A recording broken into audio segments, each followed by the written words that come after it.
In today's podcast, we're traveling through time to the future and to the past. Come with us on our journey as we experience life as we've never known it, and you'll learn some vocabulary and improve your listening skills along the way. Welcome to Aprender Inglés with Reza and Craig.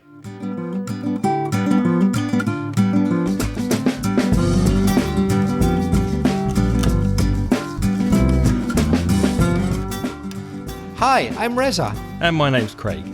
And with nearly 60 years of teaching between us, we'll help you improve your English and take it to the next level. So, my friend, how are you?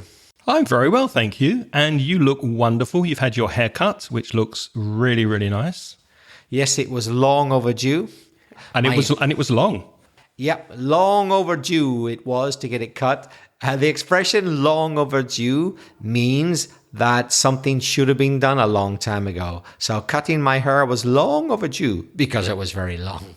So finally I've made myself a bit more presentable. And I must say, you're looking good as well. Have you lost a bit of weight, perhaps? I think I'm the same, which is really depressing, but I'm working on it. It's work in progress. So maybe by next week, I'll have lost a couple of kilos. We'll see.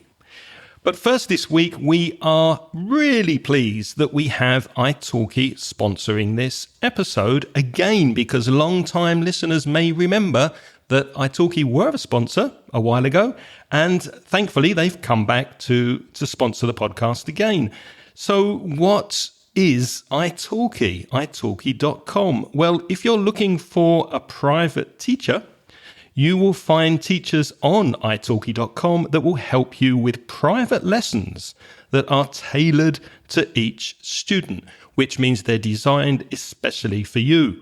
The teachers on italki are real native teachers, and many also speak Spanish. So that's a wonderful plus, especially if you are a lower level student of English. They will help you with Spanish support. And they've got a new feature which is based around AI. And one of the things that is an added bonus on the platform is that you get a class summary written by AI that is sent to you, and you can review the lesson with their summary. Now, I've used italki in the past to help me take my Spanish to the next level, and I was very, very happy with my Spanish teacher, and it was really easy to book private lessons on the platform at a time and on a day that suited me. So one of the advantages of italki is that you can easily change your teacher if you're not particularly happy. But in my experience, I did not need to, because I had a lovely lady from Argentina called Maria who was really, really helpful and professional in helping me with my Spanish. What other bonuses are there with italki, Reza? Well, I would say the key word for me is flexibility. You get total flexibility to schedule classes whenever and wherever you want, with no weekly or monthly subscription. You just pay per class. It's as simple as that.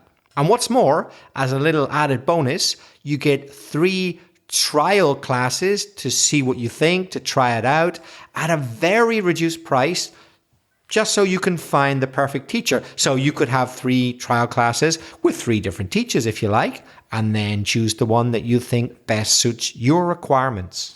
And all you have to do to book your first lesson on italki is go to the show notes for this podcast episode, which is inglespodcast.com/595. And there you'll see a link where you can sign up for free and book your first class. But wait, there's more. If you use the promotional code INGLES, INGLES, when you pay for your first lesson, you'll get a €5 discount on your first class of at least €10. Again, the link for that is in the show notes, inglespodcast.com/595. So what's first this week, Reza? Well, let's start off by already going back in time, but not that far back, to one of our previous podcasts. We have a voice message from Agustin from Cartagena.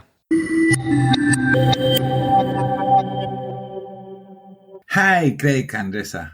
I've just listened to episode 591 and I really related to what Antonio from Seville said. I've also been listening to your podcast from quite a few years now.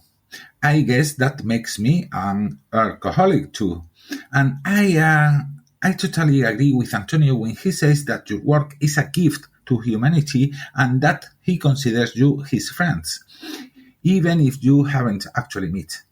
I think that's an important point because I feel exactly the same way. I see you as my friend, even though we've never spoken, and I'm sure there must be thousands or tens of thousands of people like Antonio and me who listen to you regularly, never contact for whatever reason, but still think of you as their friends. That said, I have a little idea for you, or maybe a challenge.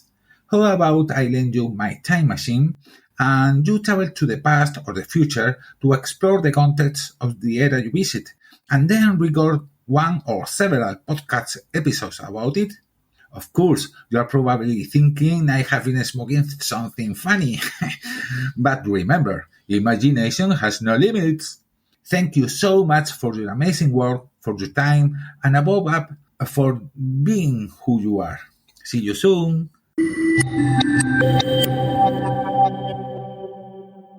Well, thank you very much for your message, Agustin, and your idea for this week's podcasts. We're sure you haven't been smoking anything funny. It's a wonderful idea that we have accepted, and we're going to speak about that in a second. But before we do, Reza, any comments on the message itself? What can I say except thank you very, very much for your kind words. Wow, you said that we're a gift to humanity. Wow, that makes me feel really, really good. It's gone to my head. What about you, Craig? Yeah, lovely, lovely words. And actually, Augustin added a comment in a follow-up email to me. And this is what he said in his email. I found it quite interesting that in the episode on blood sports, which was inglespodcast.com/591, during which we spoke about bullfighting, among other things, he says that, as far as I remember, you didn't use the word torero when referring to the bullfighter.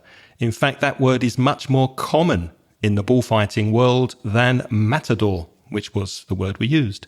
And Augustin said yes, which to most of us sounds a bit stronger. You're absolutely right, Augustin. Yeah. Maybe we should have said torero instead, which is the more Spanish word, isn't it? Well, I'm not so sure, actually. And the reason is, as far as I know, matador, and I'm saying it purposely the English way, matador is an English word that we've taken from It's Spanish. more recognizable in the English-speaking world than torero, isn't it? Yeah, I don't know if you'll even get the word torero in an English dictionary, but you will get the word matador. Augustine, we simply know the word matador. I know it sounds stronger. My Spanish is good enough to know that matador is like a killer. Matar. Yeah, whereas a torero is someone who plays around with a bull. But actually, English speakers are familiar with the word matador and they aren't really familiar with the word torero. True. A couple of things about the message itself, Augustin. You said even if you haven't actually met, but it should be met, because it's present perfect. Even if you haven't met, or we haven't met one another. Just one small correction also with numbers, Augustin. You said there must be thousands or tens of thousands of people, but you need to add the S there because you're not saying a specific number. So it should be there must be thousands with an S, or tens of thousands of people. So thank you very much for your message and your kind words and your idea for today's episode, which is traveling in a time machine. Thank you, Augustin, for lending us your time machine. We're both going to different places. So Reza, if you were using Augustin's time machine, where would you go? Oh, that's a good question. That's a good question. And very difficult to answer. I guess our imagination is actually limited to what we know about. We don't know that much about what happened 300 years ago, 500, and even less about what happened 5,000 years ago. So I guess I'm not going to go that far back in time. I'm going to go, partly because it just sounds like a nice number, to 1968. Oh, one of my favourite years. Why is it one of your favourite years? Because it's the year, I think, of peace protests, riots in Paris. There was a lot going on socially. There was kind of a social revolt in many major European cities. So it'd be interesting to hear what you see and what you feel about living in that time. So tell us. Yeah, I think you're on to me. You're on to me means you know why I've chosen it. That's exactly the type of reason. Will I read out my little dream, my little story? Yes, let's see what you've got for 1968. You're there. Imagine the scene. Reza has been magically transformed to 1968. Tell us what you see.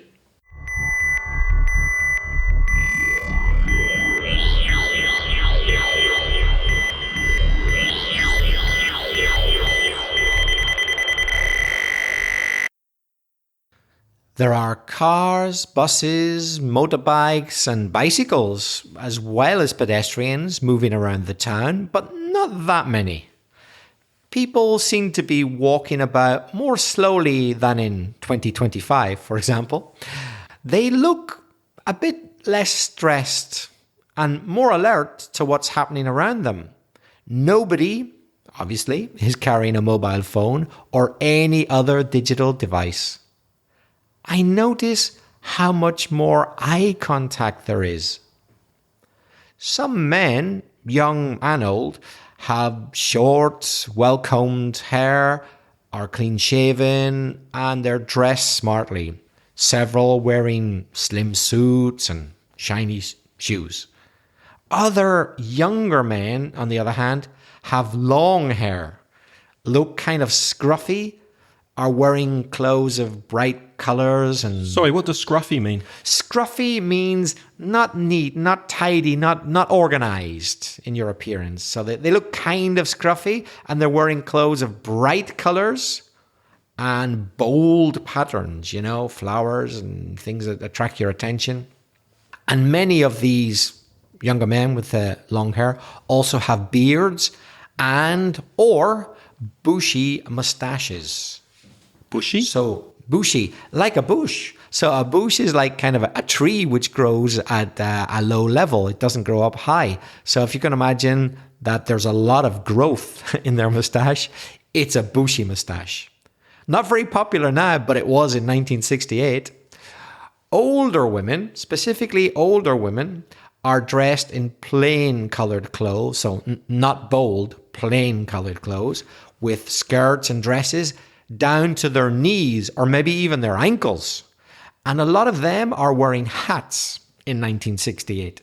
Younger women, however, are wearing much brighter and sexier clothes, including miniskirts that end well above the knee. A lot of people are smoking in the streets and also in the cafes, bars, and restaurants. What are they smoking? Good question, yeah. Some of them are flicking through that day's newspaper. Flicking through, yes, because it's made of paper. There's no other way to read it. That means they're turning the pages casually, they're flicking through it. I see a large group of young people in the park. Some standing, some sitting on the grass. They're chanting. Chanting is like they're kind of shouting something with a kind of rhythm. Something like, end the war, I think. Something like that, end the war. Some of them are passing round a joint. Oh, now we get to smoking. Here we are. Here we are. So it was actually Augustine who first brought this up. He said that we might be worried that he was smoking something unusual. A joint is unusual, let's say. So a joint is an informal way of saying a cigarette, but not a normal cigarette. It has marijuana in it. So some of these people sitting and standing on the grass, they're passing round a joint from one person to another, smoking it.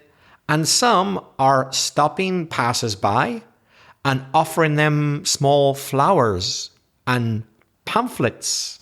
What's a pamphlet? So a pamphlet is a piece of paper or a couple of pieces of paper with some information on it, with a message. It could be a political message, something religious, ideological, something like that, to try and persuade you to think about something. Well, they were shouting, "End the war," so let's presume the pamphlet is something to do with that. We could say there were pamphleteers, people who give out pamphlets on paper, not on internet. Imagine that. I notice a few swaying around. If you sway, that's like a tree in the wind.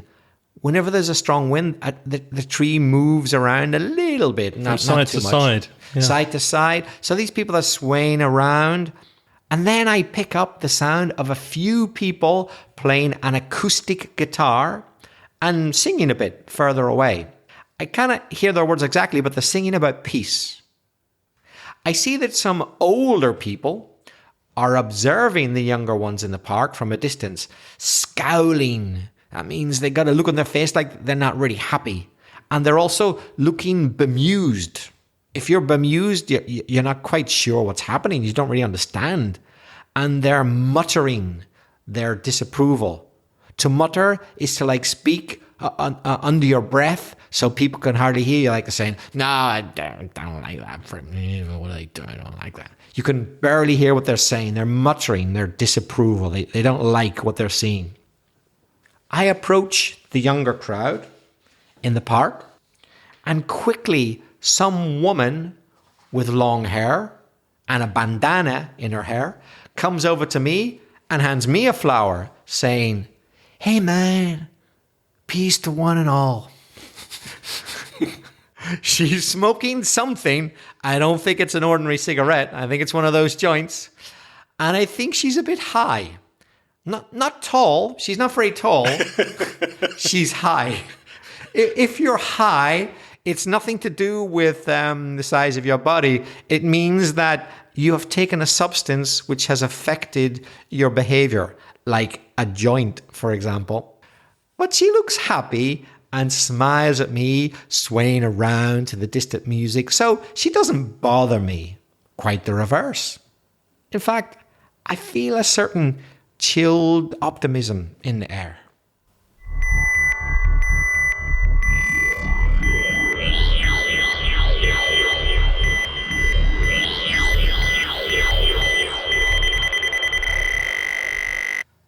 Well, that was a very, very vivid, clear and lovely picture of your time in 1968.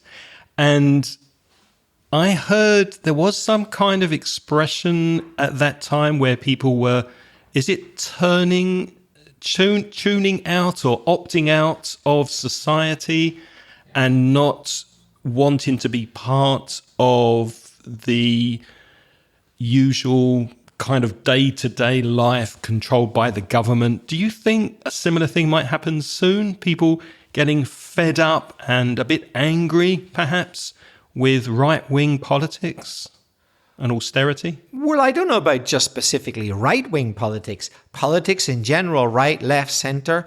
We're recording this in 2025. My answer would be that they can't get fed up soon enough, as far as I'm concerned. I wish they would do it already. But yeah, I think it's going to take a few more years. But I think we're getting to a point where there's going to be a lot of widespread discontent around Europe and the Western world, just as there was in 1968. I do think we're heading in that direction again, but I don't know if the movement will be as big as it was then. But I do think we're moving in that direction. What about you? No, I agree with you. I just hope it doesn't turn violent. I hope it's a similar vibe, which means a similar feeling among people of peace and love that there was in 1968, although it did turn violent in some cities. By the way, if I had to imagine a city, I prefer to keep it generic, but it would be one of three. In 1968, I'm going to be in San Francisco, specifically, in America, San Francisco, or London or Paris. Any three of those will do. Yeah. I wouldn't want to live in London or Paris right now. I really wouldn't. But I wouldn't mind living in London or Paris in 1968. That's an entirely different situation. Not now, thanks, though. Yep, I agree with you.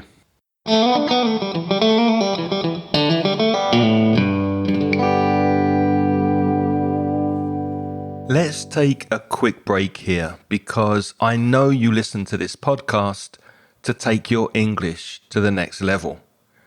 But what about your speaking? Is your fluency improving?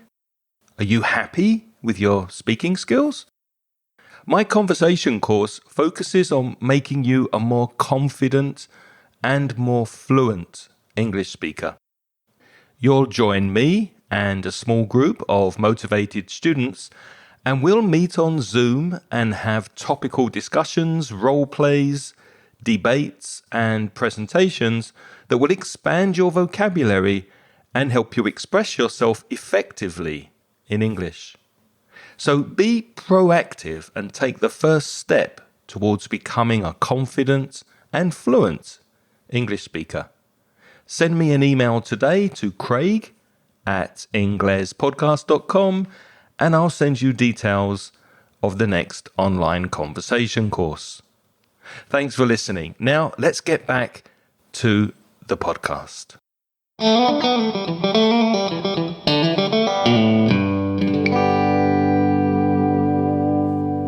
Well, Craig, I went back in time, but maybe you have a more visionary anecdote to tell. Maybe you're going to the future. Is that right?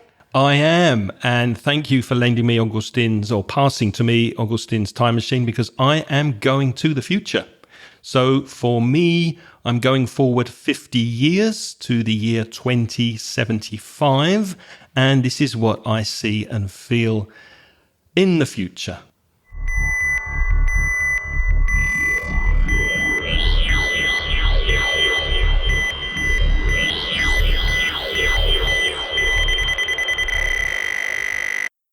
So as I step out of Augustine's time machine, the first thing I notice is how completely the world has changed. And I'm struck by the silence. If you're struck by something, you're affected by it. It affects you immediately and surprisingly. So I'm struck by the silence. It's very, very quiet. People aren't talking.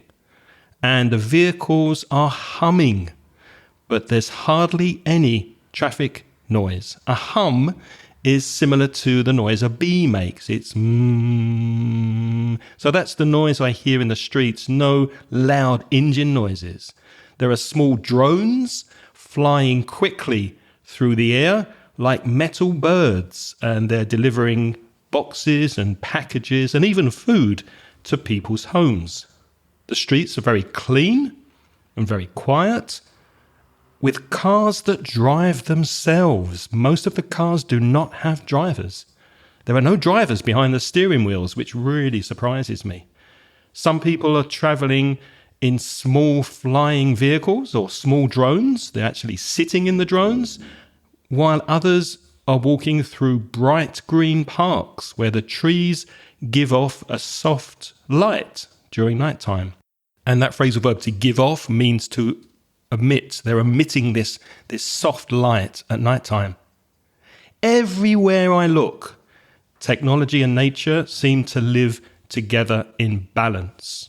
There are robots walking beside people, and these robots are helping with shopping, or they're carrying heavy bags.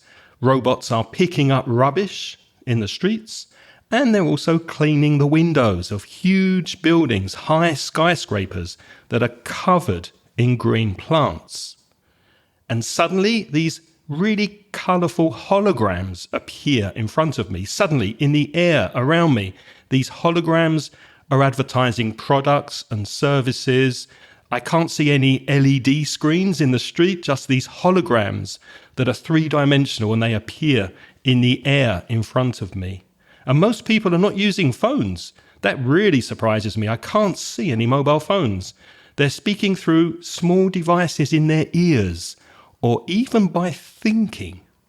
So I feel excited, but also a bit nervous about how many machines, how much automation, how many robots are part of this daily life.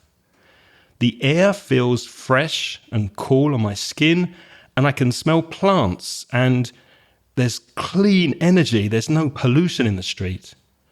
The food in the cafes and the restaurants looks strange but beautiful. Maybe it was grown in a laboratory, but still looks quite healthy. And travel has become really fast, incredibly fast. I can cross over continents in just a few minutes using super fast transport systems. It's exciting, but sometimes I miss the slower, more natural pace of life than I know from the past. And emotionally, I feel curious, but also quite nostalgic. Humanity seems to have solved many of our problems from 2025. Pollution, hunger, disease. Everyone looks really fit and healthy. But something feels missing. People are still creating art, they're still making music, but everything seems controlled by technology. And as I look up at these shining skyscrapers and the skyline in the distance, I start to wonder if we've lost something important that I can't quite put my finger on.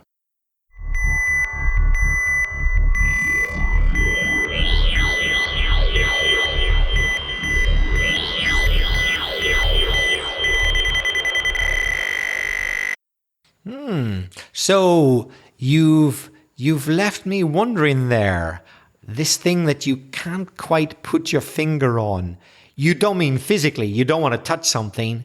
When you say you can't put your finger on it, it means you don't know exactly what it is you're thinking. You only vaguely know what you're thinking about. Yeah, I don't know why I feel a bit uneasy, a bit awkward, a bit strange. I don't feel completely comfortable because of the changes. And I don't know exactly why, because everything looks perfect. But there's something that I miss. Maybe it's nostalgia.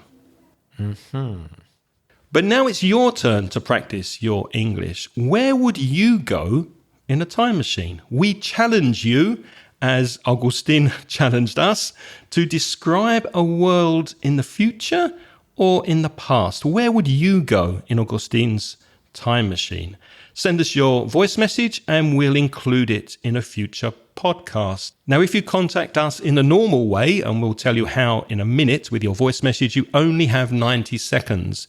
And then that's the time that we have on our free recording service. So if you want to speak a little longer, please don't make it too long. And if you want to speak a little longer than a minute and a half, why not record your voice and send it to me or Reza as attachment to an email. Reza, how can people get in touch? You could send that audio attachment, or you could write an email if you like, to craig@inglespodcast.com or me, belfastreza@gmail.com. And for your audio message that's 90 seconds, go to speakpipe.com. That's speakpipe.com/Ingles podcast. And if you're a Spanish speaker and you want to improve your English with free and paid resources, why not visit the Mansion Ingles website at mansioningles.com. And for paid products to help you with your English, you can browse the online store at store.mansioningles.net. As always, we'd like to say thank you very much to all our Patreon supporters and people who join our Patreon program and give a small donation. Get, as a way of us saying thank you, instant access to the audio transcriptions of the episodes of this podcast. And also, as an added bonus and a way to say thanks, the chance to arrange a live Zoom chat with Craig so that you can practice your speaking. If you're interested in becoming a Patreon sponsor, have a look at the link in the show notes. It's patreon.com/Inglespodcast. And we can't say goodbye today without thanking our recent Patreon supporters who have joined us this month. Unfortunately, we can't thank everybody who's supporting us individually. It would take too long. But huge thanks to Geraldo, Paco Morillas, Esther, Alicia Criado, and Lola. Thank you to you and to everybody who's supporting us on Patreon. Craig, what are we going to talk about in next week's episode? We're going to talk about blue zones. What are blue zones? Well, it's connected to your life expectancy. How long can you expect to live? So join us next week for that. Thank you for keeping us company this week. Until next time, it's goodbye from Reza. And bye-bye from Craig. The music in this podcast is by Pips. The track is called See You Later.